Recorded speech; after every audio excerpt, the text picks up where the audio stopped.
새 천사가 전하는 기별은 창조주를 전하라는 거죠. 창조주 전하라. 창조주를 전하라. 하나님을 전하라 안 하고 창조주를 전하라. 여러분, 하나님이 어떤 분입니까? 창조주이십니까? 예수님은 누구십니까? 예? 예수님도 창조주이십니까?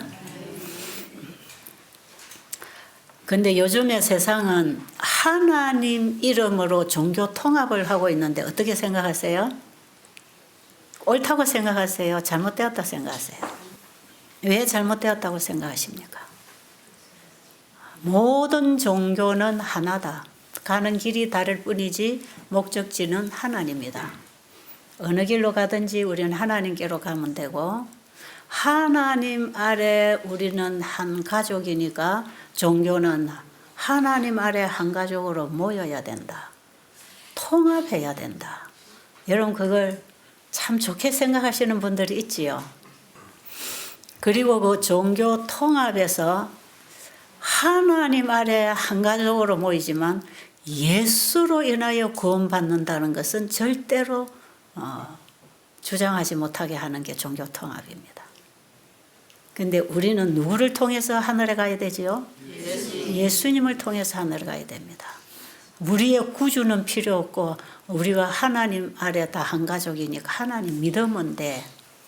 그 하나님을 믿으면 된다는 그 하나님은 어떻게 보면 이 땅에 와서 내가 하나님이야 하고 하나님 자리에 앉았던 바로 그 공중의 권세 잡은 자 사탄을 경배하는 것이 되는 것입니다.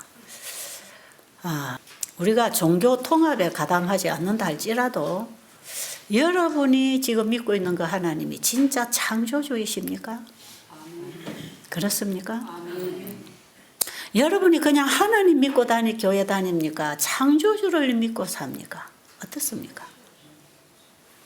왜 새 천사가 마지막 영원한 복음을 가진 새 천사가 영원한 복음이신 예수 그리스도가 창조주라는 사실을 알려야 될까요? 그 창조주가 바로 예수 그리스도인데 오직 그분에게서만이 우리의 구원이 있기 때문에 그렇습니다. 자, 여러분 하나님 믿으니까 교회 가지요. 그리고 하나님 얘기 많이 하고 하나님께 기도하고 하나님께 찬양하고 하나님께 사랑을 고백하고 여러분이 하나님에 대해서 잘 알고 있다고 생각하시지요. 그런데 그 하나님을 여러분이 믿을 때 진짜 여러분 속에 재창조가 일어납니까? 응? 여러분의 삶과 여러분의 몸과 마음과 정신의 회복하는 재창조의 능력이 역사하는 걸 여러분 아십니까? 창조주를 사람들이 믿지 않고 있기 때문에 창조주를 전하라는 것인데요. 제가 만나는 사람들은 초교파라 그랬죠. 그리고 제가 속해 있는 제 교회도 마찬가지.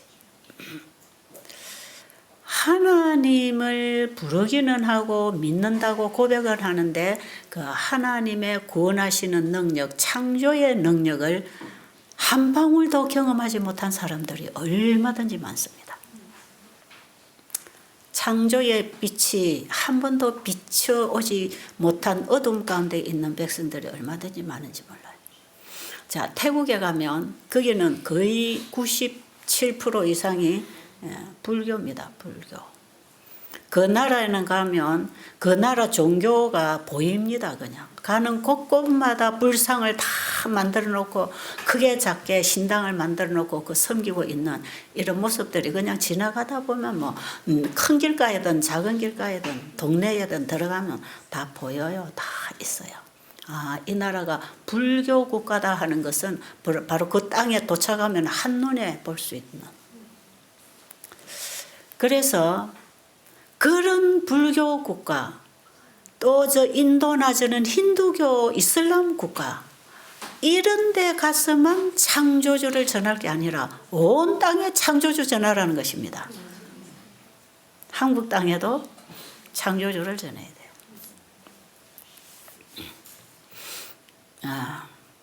제가 태국에 가서 제일 처음에 가서 집회를 할 때에 그 나라가 불교 국가라는 냄새가 펑펑 나는 그런 분위기 속에서 창조주를 제가 전할 때에 제 마음에는 뜨거운 사명감이 있었습니다. 하나님 모르고 죽어가는 이 사람들에게, 창조주를 몰라서 구원을 받지 못한 이들에게 창조주를 전해야 되는데, 그들이 믿는 신하고 지금 우리가 전하는 창조주하고 뭔가 다른 게 있어야 되지 않을까? 그렇죠? 우리가 믿는 신이, 우리에게 도움을 주는 신이 있는가 하면 아무리 믿습니다 해도 도움을 받지 못하는 신이 있단 말이에요. 여러분 그렇게 생각하세요? 그러면 창조주를 믿는다는, 창조의 하나님을 믿는다는 사람들은 진짜 그분의 도움을 받고 사는가? 그냥 우상을 섬기는, 우상 앞에 가서 하느님이라고 부르든지 부처님이라고 부르든지 간에 우상을 섬기는 사람들이 그 앞에 가서 비는 것, 그것이나 창조주 하나님을 믿는다는 사람들이 교회 가서 기도하고 빌고 있는 그 신앙이나 다를 바가 뭐가 있는가? 다른 게 있어야 되겠죠? 그렇지 않나요? 여러분이 창조의 하나님을 믿을 때 정말 그분의 생명과 능력을 받고 사나요? 그래서 저는 그 땅에 가서 여러분 창조주가 계십니다. 이 나라가 섬기는 그 신은 인간에게 조금도 도움을 줄 수 없습니다. 병을 고쳐줄 수 있는 신도 아니고, 우리를 죄로부터 구원해 줄 신도 아니고, 우리가 잃어버린 영생을 우리에게 다시 가져다 줄 신도 아니고, 우리가 살아가면서 어려운 난관에 처할 때 도움을 구하고 있지만 와서 도와줄 손도 없는 신이라.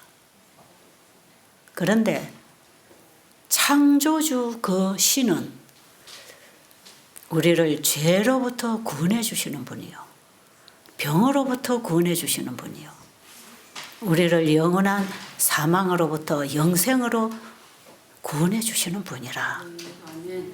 우리에게는 지금 구원이 필요한 사람들인데, 구원이 필요합니까? 우리를 죄 가운데서 사망의 구렁텅이에서 우리를 건져줄 능력 있는 구원자가 필요한데, 그 신은 다른 어떤 신도 그걸 할 수 있는 신은 없는데 창조주만이 하실 수 있다. 여러분 그렇게 생각하세요? 제가 미국에 가서 어떤 가정에 머무르게 됐는데, 그 집이 우리 재림 신자의 가정이에요.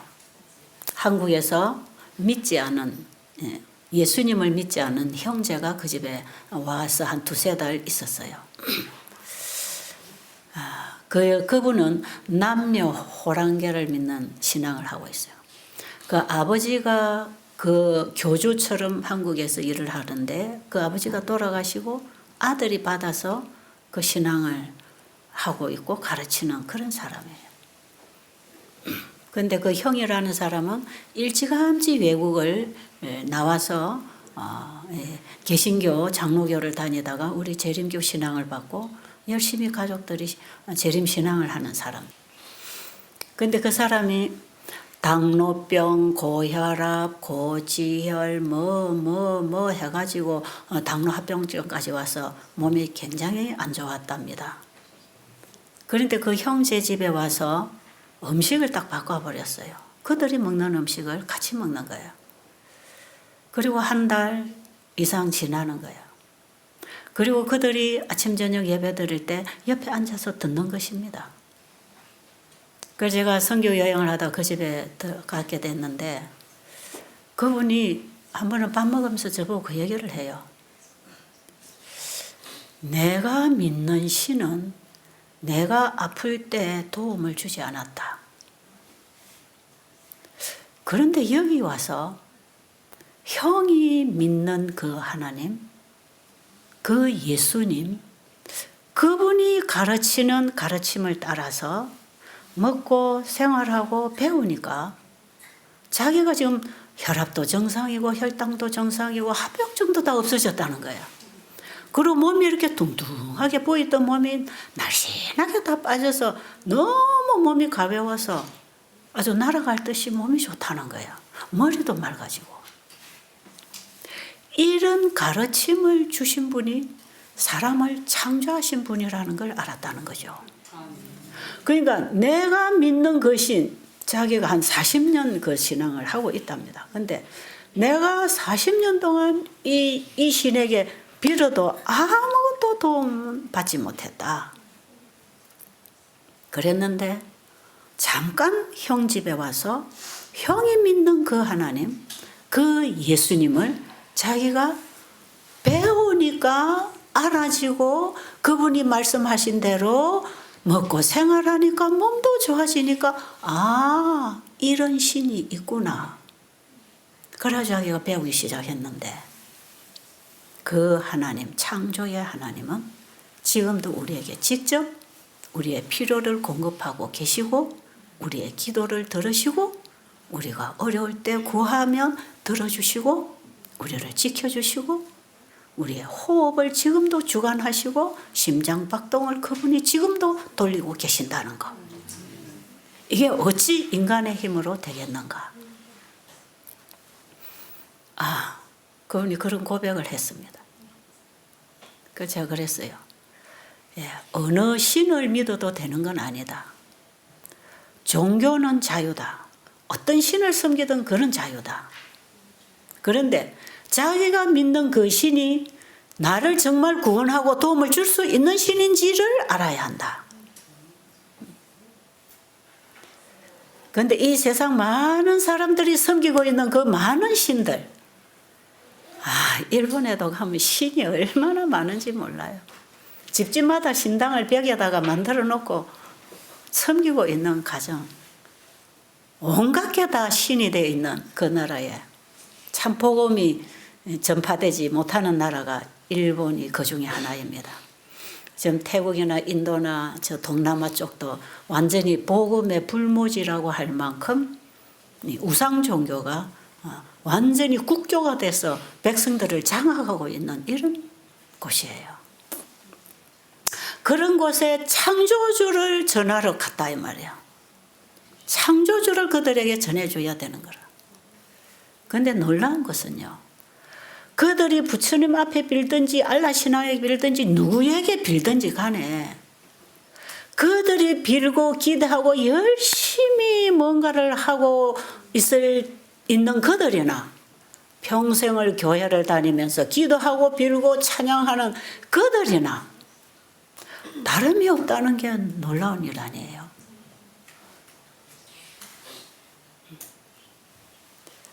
그 예수 그리스도를 믿음으로 말미암아 거듭나는 새로운 변화의 경험이 뭔지, 우리의 생각과 사상과 가치관의 변화가 일어나는 이런 획기적인 개혁이 일어나는 근본적인 혁신이, 영적 혁신이 일어나는 이런 능력이 뭔지 아무도 몰라요. 교회를 수십 년 다녀도 모르고 목회를 평생 했는 사람도 모르고, 그러니 부처님 앞에 가서 기도하고 비는 거나 하나님 교회에 와가지고 그 하나님한테 기도하고 비는 거나 뭐가 다르냐, 뭐가. 이게 똑같다면 우리가 믿는 그 하나님은 아무리 창조주라고 이름은 부르지만, 예수님이라고 이름은 불러대지만, 부처님을 믿는 거나 온갖 우상을 갖다 놓고 비는 신앙이나 예수 앞에 가서 비는 신앙이나 뭐가 다르겠냐 이 말이에요.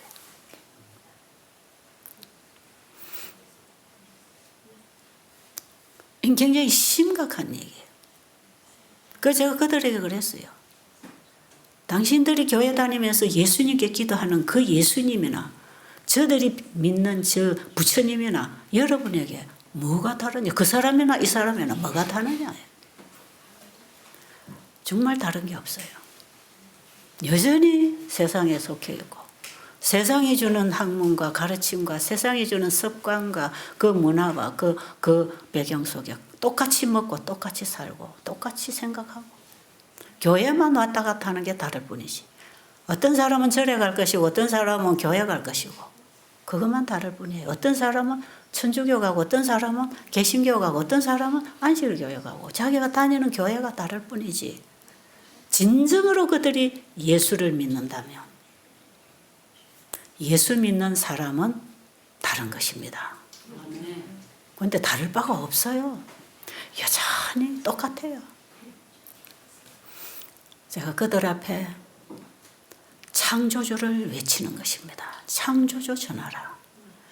이 창조주가 우리의 구원자로 이 땅에 오신 예수 그리스도다. 예수는 우주를 창조하신 분이다. 그렇기 때문에 우리를 능히 죄로부터 사단의 속박으로부터 영원한 죽음으로부터 건져주실 수 있는 분이다.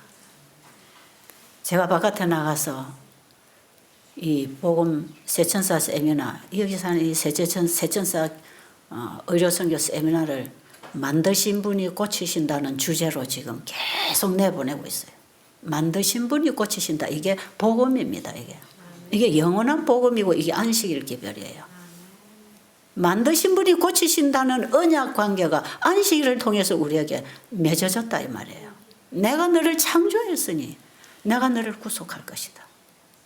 너는 내 것이다. 우리를 사탄이 내 것이라고 주장할 때 예수님이 오셔서 너는 내 것이다. 내가 너를 구하러 왔다. 그리고 사탄의 머리를 깨고 우리를 거기서부터 구원해 주시는 것입니다. 진정으로 우리가 예수를 믿었다면 사탄이 내 마음을 꽉 잡고 있는 이것을 우리는 예수님께 가지고 가서 사탄의 권세와 세력을 깨뜨려 주실 그분에게서 구원을 받을 수 있는 것입니다.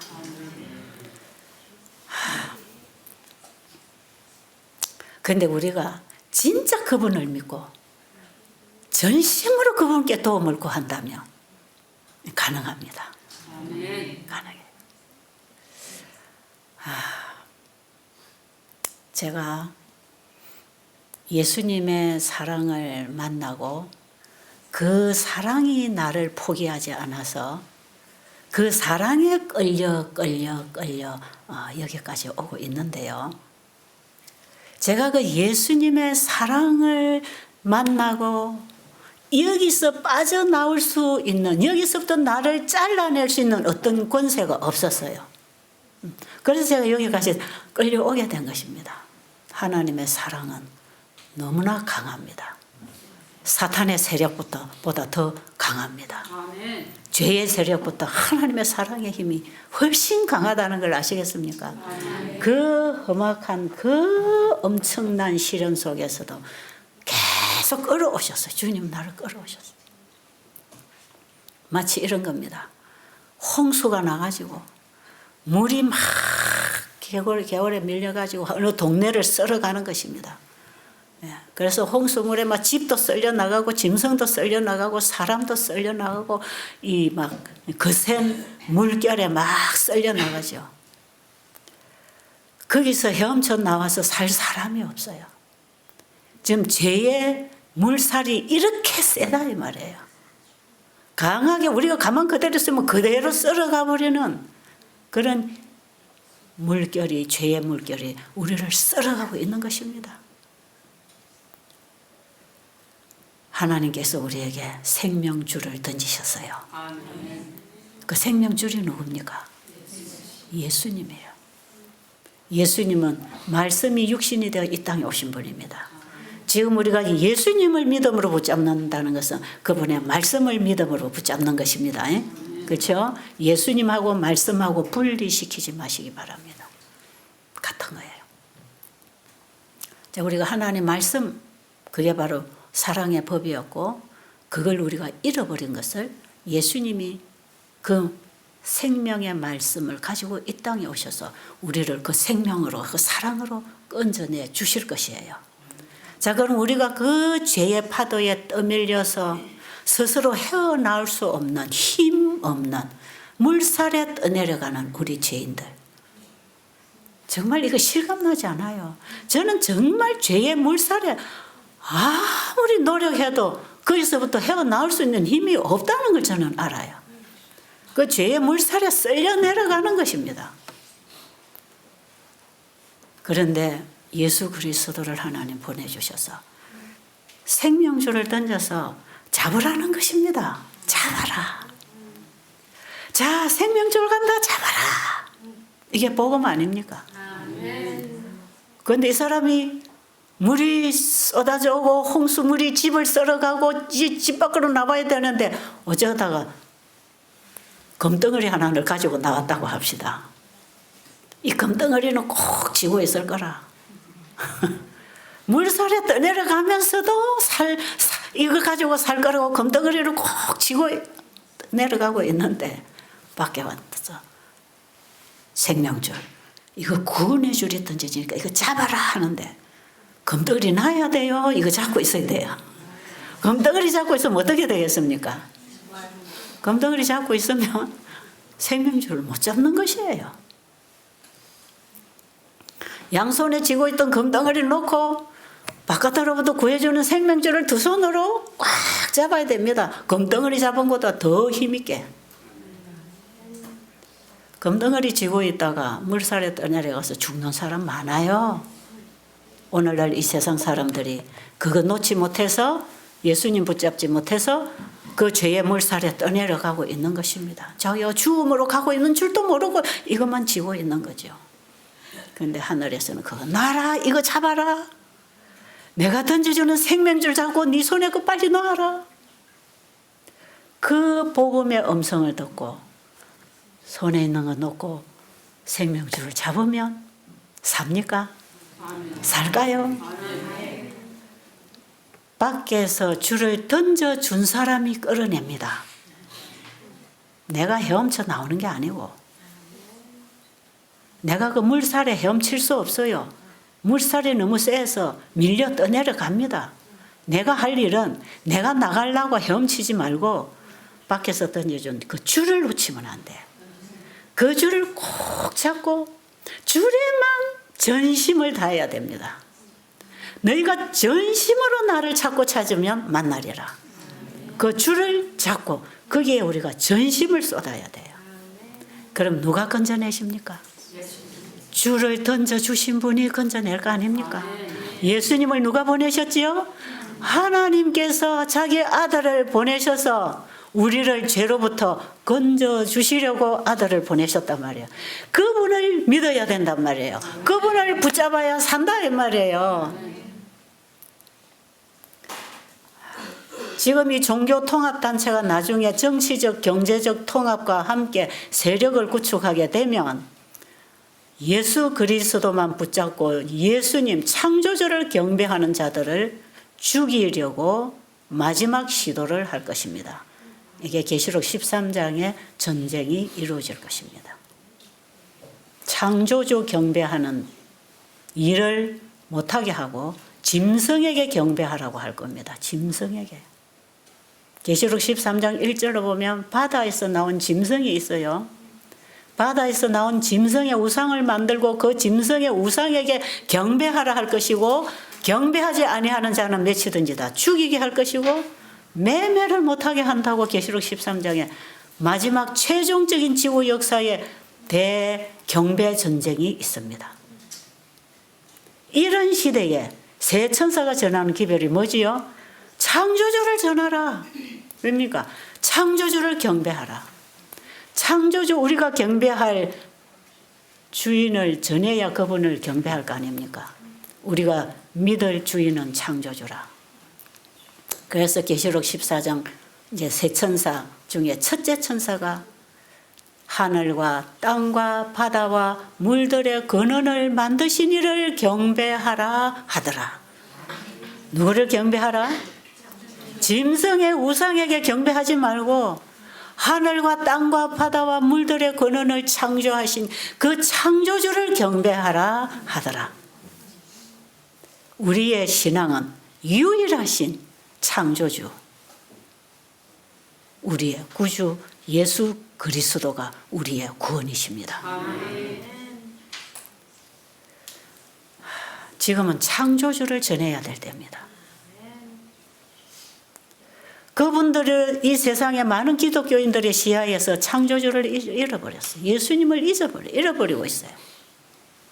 다른 우상들이 그 눈앞에 그 가슴 속에 다 들어와서 옛날 이스라엘 민족들이 창조주를 잃어버리고 그들을 구원하신, 그들을 애굽으로부터 구원해내신 그 하나님을 놓쳐버리고 아무 힘없는 우상을 가지고 들어왔을 때 더 이상 하나님을 향하여 믿음을 갖지 않고 우상을 섬기고 우상에게 경배하고 있을 때 하나님이 그들을 도와주실 수가 없었습니다. 그랬기 때문에 바벨론이 와서 그들을 다 몰수히 성전을 부수고 다 노예로 끌어간 것이에요. 여러분, 우리가 창조주의 손을 놓쳐버리면 사단이 우리를 사로잡아 가는 것입니다. 이해하시겠습니까? 예수님은 우리를 죄와 사망으로부터 구원하기 위해서 이 땅에 오신 구주이시고 창조주이십니다. 그런데 예수님은 우리를 구원하러 오셨는데 자기 백성을 죄로부터 구원하기 위해서 예수님이 오셨답니다. 그런데 예수님이 이 땅에 오셔서 하실 일은 한 가지입니다. 우리의 죄를 끝내주시는 일입니다. 예수님이 이 땅에 오신 목적은 죄를 없애주려고 오신 거예요. 성소를 정결하게 하시는 사역이 그분의 마지막 구속 사역입니다. 제가 이걸 말씀을 통해서 다 배웠고 가르쳤고 설교도 많이 했고 그랬는데요. 여전히 내 안에 죄가 있다 이 말이에요. 그래서 저에게 어떤 시련들이 왔어요. 제게 어떤 정말 힘든 시련들이 오고 그 시련이 참 고통스러웠어요. 그런데 그 시련이 뭐냐 하면 괘씸하다 이 말이에요. 억울하다 이 말이에요. 밉다 이 말이에요. 원망스럽다 이 말이에요. 그게 제게 시련입니다. 뭐 내 재산을 몰수히 뺏어가고 뭐 욥처럼 이런 게 아니라 정말 내가 사랑해야 되는데 사랑이 안 되는 거. 용서해야 되는데 도무지 용서할 수 없는 억울함, 분함, 미움 이런 것들이 내 마음에 있어요. 제가 내 속에 있는 이 더러운 죄들을 보면서 내가 과연 예수님을 믿음으로 말미암아 내 안에 영접한 사람인가? 아닌가? 내가 왜 이러지? 한참 어떤 사건을 통해서 죄에 휘말려 가지고 제가 죄에 질질질질 내 생각이 끌려다니는 것을 알게 됐어요. 끊임없이 죄의 꼬리를 물고 내 생각이 따라가니까 잠잘 수 있어요, 없어요? 없어요. 정말 힘들었어요. 제가 거기서부터 벗어나고 싶었어요. 그런데 이게 벗어나지를 않아요. 잠도 오지 않아요. 정말 고민됐어요. 이런 내 입으로 어떻게 죄로부터 구원하시는 예수님을 전할 수 있는가? 어떻게 죄에 사로잡혀 죄의 노예가 돼서 죽어가는 영혼들에게 구주를 바라보라고 내가 전할 수 있는가? 이건 완전히 위선이다. 현대판 바리새인이 바로 나구나. 저는 거기에서 구원을 받고 싶었어요. 정말 나는 거기서 벗어나고 싶었어요. 그런데 그 죄가 왜 내 속에 와서 그렇게 내 심장 중앙부를 꽉 물고 놔주지 않고 계속 내 생각과 감정을 끌어가고 있는지. 정말 저는 거기서부터 벗어나고 싶어서 발광을 했어요. 발광. 근데 기도해도 또 여전히, 기도하고 나도 또 여전히, 사랑하게 해주세요 해도 또 여전히 계속 이 생각이, 기도는 사랑하게 해주세요 하는데 내 생각은 미움 쪽으로 흘러가는 거죠. 제가 이 죄를 가지고는 구원을 못 받겠다는 생각이 들었어요. 예수님이 나의 구주가 되어 있지 않는 것을 제가 알았어요. 내 속에 예수님이 없다고 생각했어요. 그래서 이거 내가 죽든지 살든지는 결정을 내야 될 일이다. 사생 결단을 해야 되는 그런 문제입니다. 왜? 내가 이대로는 지금 사단의 종이 돼서 끌려다니는데 내가 어떻게 하늘로 가겠습니까? 멸망으로 가고 있는데 내가 아무리 베델수 양언을 30년 40년 영혼들만 구원하고 복음만 전해도 현재 나는 죄의 종으로 끌려가고 있는데 그게 무슨 소용이 있냐 이 말이에요. 그래서 제가 하루는 결심을 했습니다. 저는요, 이 들어오는 에너지 양보다 써먹은 양이 많아가지고 몸이 항상 고갈이 돼 있어요. 앵꼬가 잘 납니다. 앵꼬. 차 기름 떨어지면 앵꼬 난다 그러죠. 딱 에너지가 떨어지면요, 말할 힘도 없고 머리도 흐리멍텅하고 그냥 일어날 힘도 없고 숨쉬기도 힘들어요.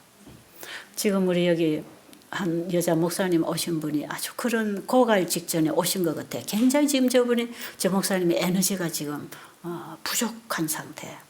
여기 와서 한 3일 나는 그 세미나에 스케줄에 못 따라 하는데 나 그 가서 좀 쉬어야 됩니다 하고 그래도 됩니까 하니까 여기서 우리 등록받는 분이 오셔서 쉬어 가세요 하더래요. 그래서 오셨답니다. 근데 와서도 너무 힘들어요. 제가 잘 안 보이지만 옆에 보는 사람이 저분이 힘들어 보인다 그런 얘기를 하죠.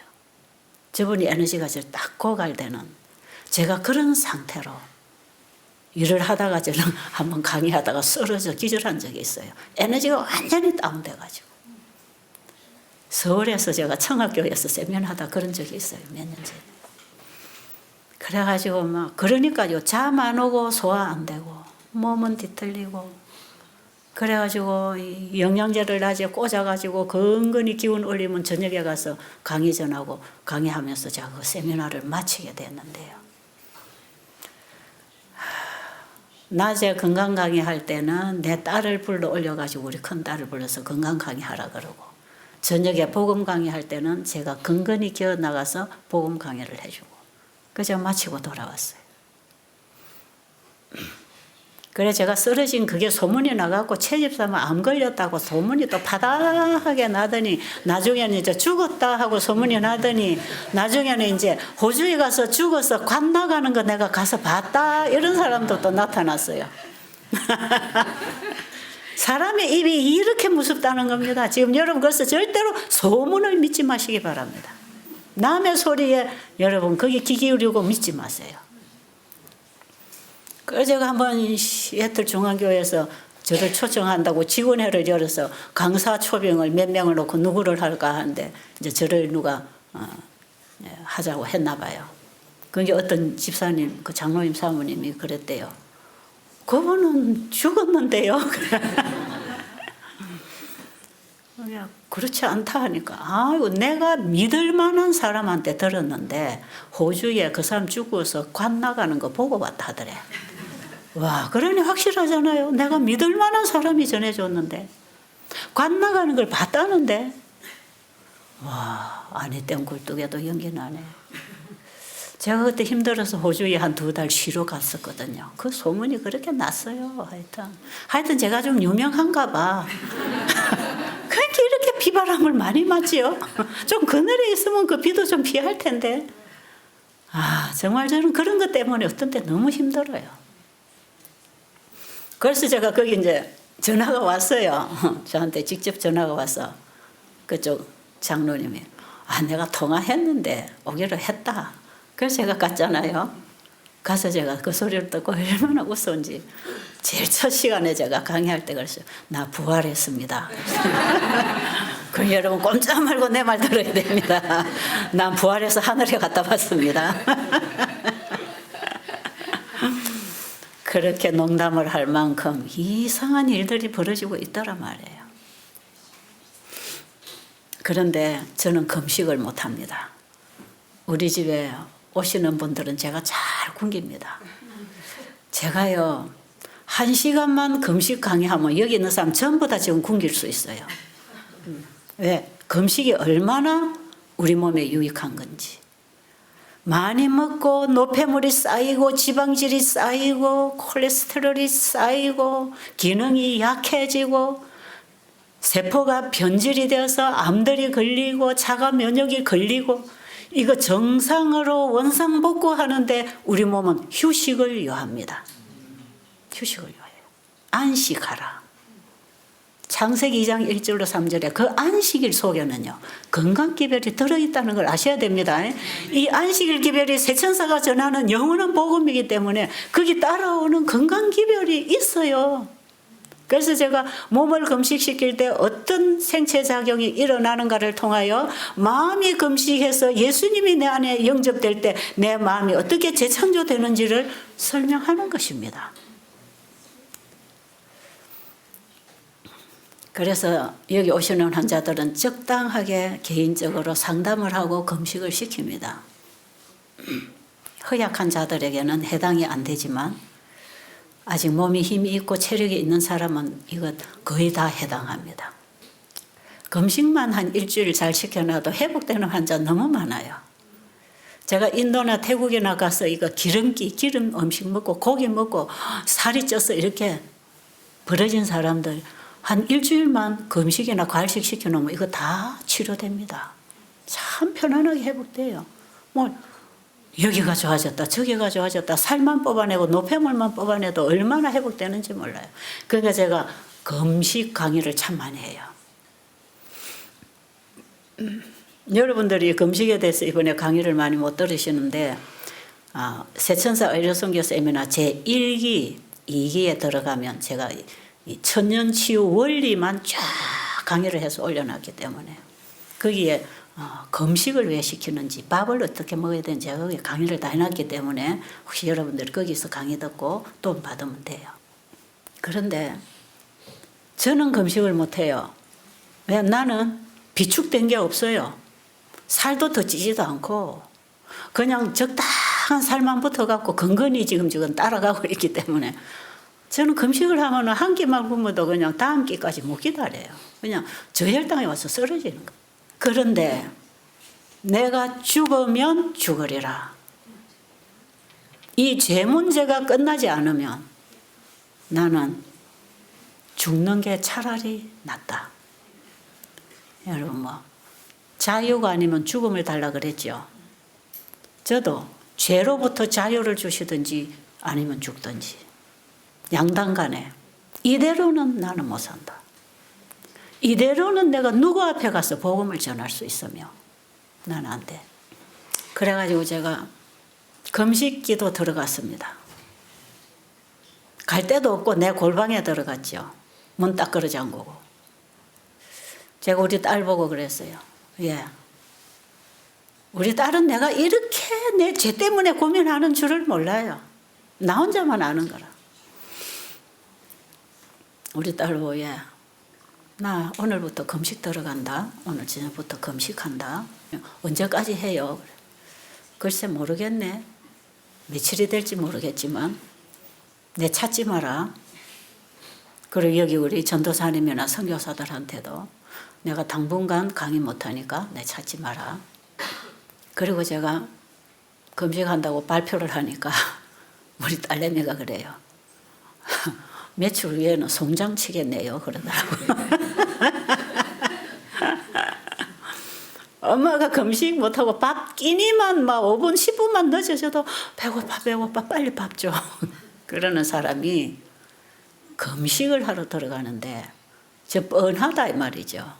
며칠 후에는 송장 치겠네요 하는데 그게 저는 우습지 않고 차라리 내가 송장이 되기를 원한다. 그런 심정으로 금식 발표해놓고 저는 그냥 주님 앞에 가야 됐어요.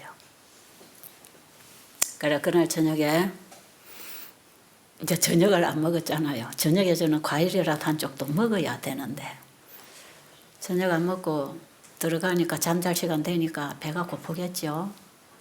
근데 배고파서 내가 쓰러지고 말고가 문제가 아니라 이 죄 문제가 해결 안 되면 나는 죽어야 된다 생각했어요. 죄를 가지고 사는 것보다는 죽는 게 훨씬 편합니다. 그래서 여러분 죄를 지으면 너는 정령 죽으리라 하는 선고가 있는 것이에요. 네가 선악을 알게 하는 나무의 실과를 먹으면 정령 죽으리라.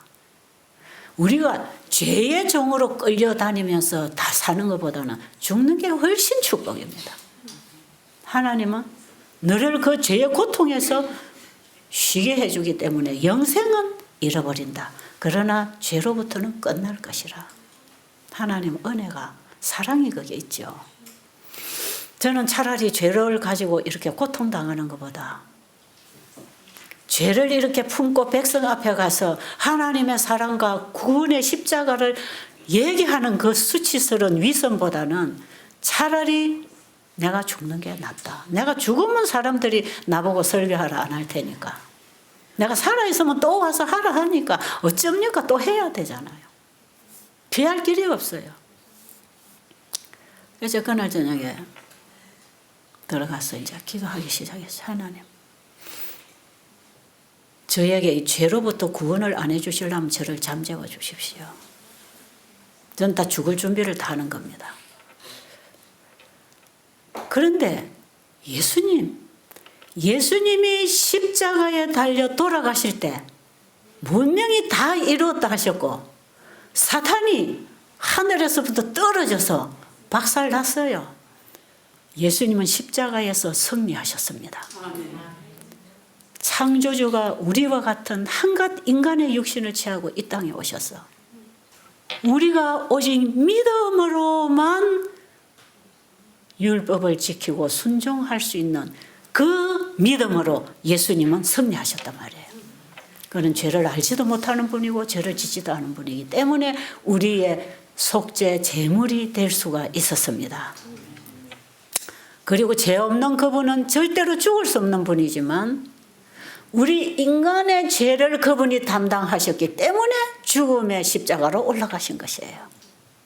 예수님이 십자가에서 죽으셨다는 것은 바로 나의 죄를 가지고 죽으신 것이 확실합니다. 예수님은 죄가 없기 때문에 죽음이 그분에게는 해당 안 돼요. 죄 없는 분을 하나님이 죽이시면 그건 하나님의 공의가 아닙니다. 그렇잖아요. 예수님 죄가 없는 분이에요. 우리와 같은 죄 있는 육신의 모양을 입으셨지만 그 마음은 죄가 없었고요. 육신의 죄의 정욕으로부터 승리하셨기 때문에 죄를 범하지 않았습니다. 저는 그 예수님이 사단의 공격으로부터 승리하신 걸 알아요. 그분이 광야에서 사탄에게 엄청난 많은 공격을 받고 시험을 당하셨지만 승리하셨고요. 그 유대 지도자들, 바리새인들, 서기관들, 그 제사장들 앞에서 온갖 중상모략, 온갖 욕을 다 당하시고 오해를 당하셔도 그것을 해명하기 위해서 범죄하지 않았습니다. 그분은 자신의 중심을 지키고 자신이 줄 수 있는 복음을 계속 주었지 그들을 갈봐서 싸우지 않았습니다. 어떤 때는 피해버렸습니다. 말이 안 되는 것은 입을 닫아버렸습니다. 그 억울한 누명을 쓰고 나 억울하다고 말 한마디 안 하신 분입니다. 정말 저는 인간 그 예수가 너무 멋있단 말이에요. 정말 멋있는 남자였다. 인간으로 보는 그 예수라 할지라도 그분 속에 하나님이 거하셨지만 인간 예수가 얼마나 아름답고 거룩한 분인지 모릅니다. 저는 사복음서를 읽으면서 그 예수님이 당하신 그 모욕과 오해와 무시당함과 불신당하는 그 하나님을 보면서 무슨 생각인지 아세요? 오늘날 우리도 저러고 있지 않은가? 오늘날 교회 장로, 목사, 집사, 성도 할 것 없이 우리가 예수님을 저렇게 오해하고 있지 않은가?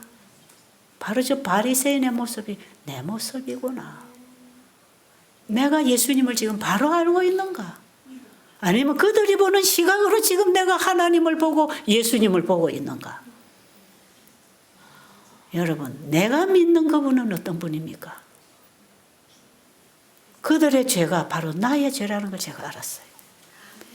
그런 여러 가지 시련, 죄의 풍파 속에서 예수님은 믿음으로 자기 갈 길만 가신 분. 마지막 십자가에서 우리 인류의 죄를 죄 없는 육신 그분의 몸에다가 다 담아서 죄의 정죄를 그분이 받으시고 죽으셨잖아요. 그때에 예수님은 사탄에게 완벽하게 승리하셨어요. 그때 바로 사탄의 머리를 깨는 일이 일어났지요. 창세기 3장 15절에 너는 그 여자의 후손과 원수가 되게 하고 너는 여자의 후손의 발꿈치를 상했지만 여자의 후손은 네 머리를 깰 것이라. 발꿈치 상해갖고 죽는 거 아니라 예수님은 십자가에 죽으시고 고통을 당하셨지만 그분은 죽지 않았습니다. 그 하나님은 부활하셨습니다. 그러나 사탄은 그분이 와서 오직 죄에 승리하고 인간의 죄를 담당하심으로 더 이상 사탄이 발붙일 곳이 없도록 사탄의 머리를 깨버렸습니다. 깨버렸고 나중에 그 심판이 마지막 예수님이 우리 속죄 사업이 끝나고 재림하시고 그 이후에 악인들 부활시킬 때 완전히 박살내고 죄로 만들어 죄라는 것을 완전히 지워버리는 일을 하시려고 예수님이 이 땅에 오셨어요. 죄는 이 지구에서 끝납니다. 하늘에는 죄가 없습니다. 지구에만 죄가 있고 그래서 죄를 끝내주시려고 예수님이 이 땅에 오셨고 예수님은 그 일을 다 완성하셨습니다. 완전한 구원의 피를 가지고 그는 하늘로 가셔서 믿는 그들의 죄를 용서하시고 도말하시고 구속하셔서 우리의 죄를 정결하게 하실 것이고 이 지구에 영원히 죄는 살아나지 못하도록 소멸시켜버리는 불로 태워버리고 구원받은 백성이 이 땅에 예수님과 함께 아버지와 함께 와서 영원히 살 거 아닙니까? 우리가 요한계시록 공부하면 이거 다 아는 내용이에요. 요한계시록 20장 이후로 보면 이제 마지막 최후의 사단이 어떻게 심판받고 하나님 백성이 어떻게 구원을 받아 이 땅에 사는지 계시록 후반부에 다 나와 있어요. 자, 그 예수님이 승리하신 거 틀림없습니다. 그죠? 그분을 믿어야 되겠지요? 자, 저는 그 금식하고 골방에 들어가서 예수님은 사탄의 머리를 깨셨는데 왜 그 사탄의 머리가 내 안에서는 안 깨지고 있습니까? 사탄이 지금 내 안에 살아있어요. 사탄의 그 머리가 내 심장부를 꽉 물고 있는데 여기서부터 그 죄의 독이 퍼져나가고 있어요. 나는 죽게 생겼어요. 왜 예수님이 박살낸 그 뱀의 머리가 나를 물고 있습니까? 왜 아직도 나를 물고 있습니까? 왜 나는 그 죄로부터 구원을 받고 있지 못합니까? 예수님이 내 죄를 위해서 돌아가셨다는 나 분명히 알고 믿고 있는데 왜 내 속에는 죄가 나를 물고 있습니까? 내 속의 뱀은 죽지 않았습니다. 이거 좀 해결해 주세요.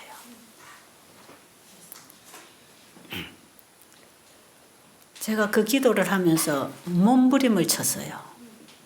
몸부림을 치면서 예수님을 깊이 생각하게 됐습니다. 십자가에서 뱀으로부터 사탄으로부터 승리하셨다. 그럼 십자가의 구주를 믿는다는 게 뭔가?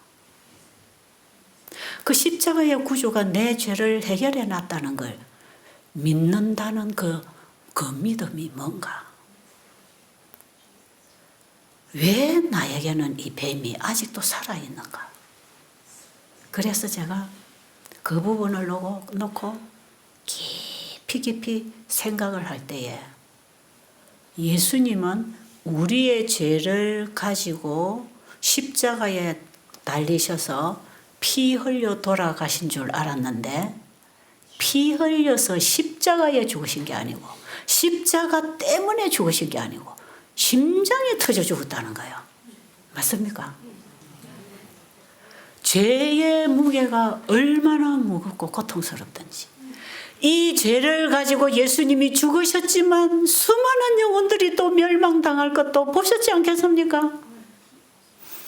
오늘 아침에 우리 조집사가 나한테 말씀 하나를 읽어줬어요. 사탄이 범죄했을 때 사탄이 다시 자신의 상태를 보고 회복받고 싶었을 때 예수님이 그 사탄을 보고 눈물을 흘리셨다 그랬어요. 우셨어요. 그럼 사탄이 나 안 그럴게요.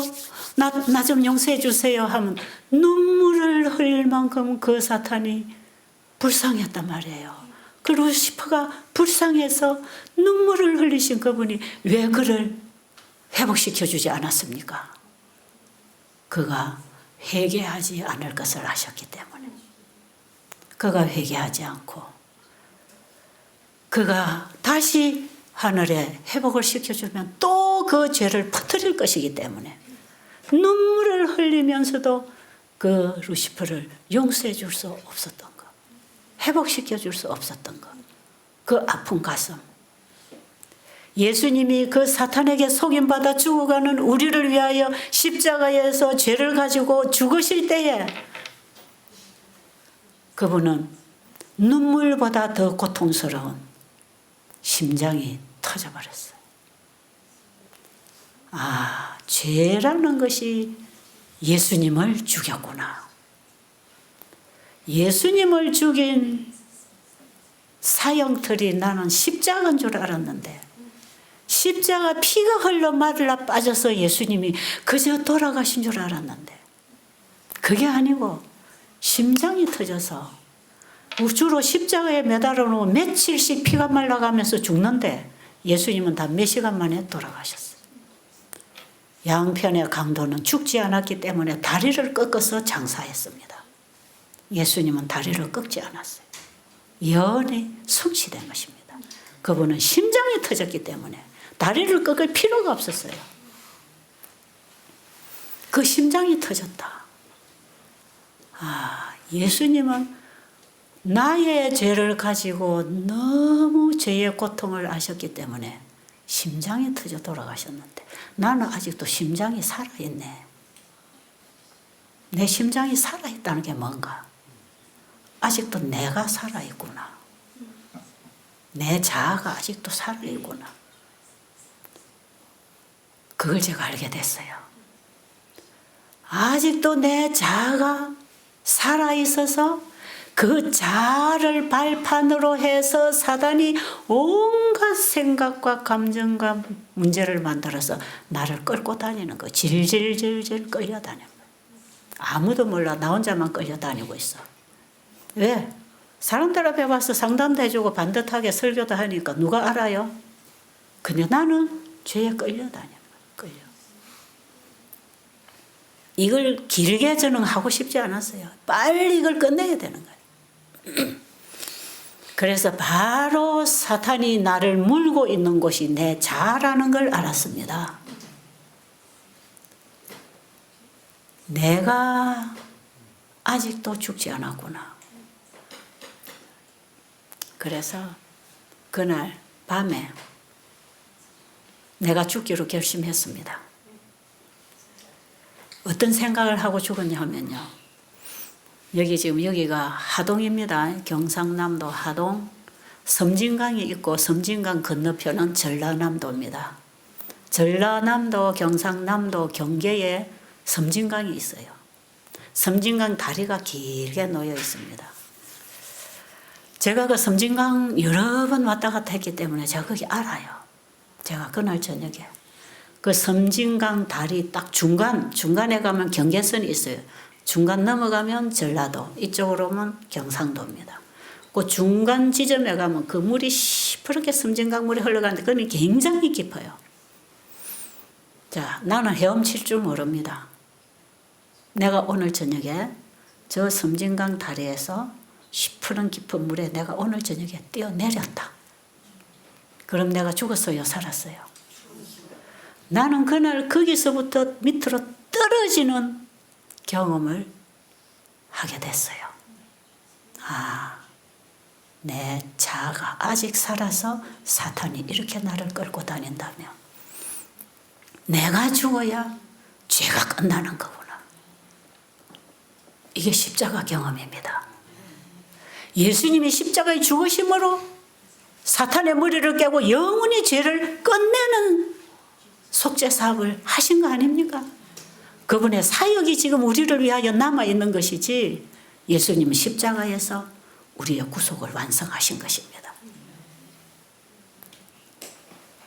그분이 십자가에 죽으신 것은 우리의 죄 때문에 그분이 십자가에 죽으셨는데 나는 내 죄 때문에 왜 십자가에 죽지 못하는가? 우리가 그리스도와 함께 영광을 받기 위해서는 그리스도와 함께 고난도 당해야 되는데 로마서 8장에 그리스도와 함께 고난을 받을 때 그분과 함께 영광을 받고 하나님의 상속인이 되는 것인데 온 하늘을 그리스도와 함께 상속받는 이 우리는 그리스도와 함께 고난을 받아야 합니다. 그게 십자가 고난. 예수님은 나의 죄 때문에 죽으셨는데 나는 왜 내가 살기 위해서 내 죄 때문에 내가 죽을 수 없나 이 말이에요. 나는 내 죄 때문에 내가 당연히 죽어야 되는데 왜 내가 내 죄를 가지고 살라고 하나. 그러니까 내가 고통을 당하는 것이지. 거기서 제가 그날 저녁에 완전히 내가 가루가 되어서 없어진다는 그런 포기를 하게 됐어요. 이런 거는 설명할 수 없습니다. 그냥 제 마음이 완전히 나락에 떨어졌습니다. 물속에 들어가 버렸습니다. 그걸 저는 인정하고 주님 앞에서 죽기로 결심했어요. 주님이 십자가에서 죽으신 것처럼 나도 그리스도와 함께 십자가에 못 박혔나니 이제 이후로 내 안에 내가 사는 것이 아니라 그리스도가 내 안에 사셔야 된다는 것입니다. 바울이 그 고백했잖아요. 내가 그 설교도 여러 번 했거든요. 근데 내 안에 왜 죄가 살아있나? 그래서 제가 그날 저녁에 그 투쟁 속에서 내가 완전히 죽어지는 경험을 하고 뒷날 아침에 새벽에 잠이 깼는데 제 입에서 나도 모르게 찬양이 나오더라고요. 평안이 왔어요. 너희에게 평강이 있을지어다 하신 그 주님은 우리에게 평강을 주시는 분이라. 와, 얼마나 평안한지요. 아침에 일어났는데 진짜 이 사단이 어디 죽어버린 것 같아. 내가 죽어버리고 예수님이 내 안에 들어오시니까 평안입니다. 평안. 너희에게 평강이 있을지어다. 그분이 우리에게 와서 평강을 주겠다는 것입니다. 부활하신 이후에 그분이 그 말씀하셨잖아요. 제자들에게 나타났어도 마가의 다락방에서도 그 말씀하시고 부활하신 이후에 마리아에게도 하시고 네가 평안하냐? 평안이 있을지어다. 그러셨죠? 평안이 왔어요. 너무 편안했어요. 그리고 그 다음부터 내 마음에 내가 잘못한 것이 다 깨달아져요. 그래서 내가 찾아가고 전화하고 만나고 내가 잘못했습니다. 미안합니다. 내가 얼마나 당신을 괴롭혔는지 마음을 괴롭게 했는지 정말 미안합니다. 다 사과를 했어요. 그러고 나니까요 얼마나 관계가 평안해지는지 몰라. 여러분 전심으로 예수님이 필요합니까? 만납니다. 그분은 지금 살아계시고 우리를 구원하기 위하여 우리의 만문을 두드리고 계십니다. 우리는 죄로부터 구원을 받을 사람들입니다. 죄를 가지고 예수님께 나가시기 바랍니다. 그 죄를 해결하면 평안이 옵니다. 화목이 이루어집니다. 회복이 이루어집니다.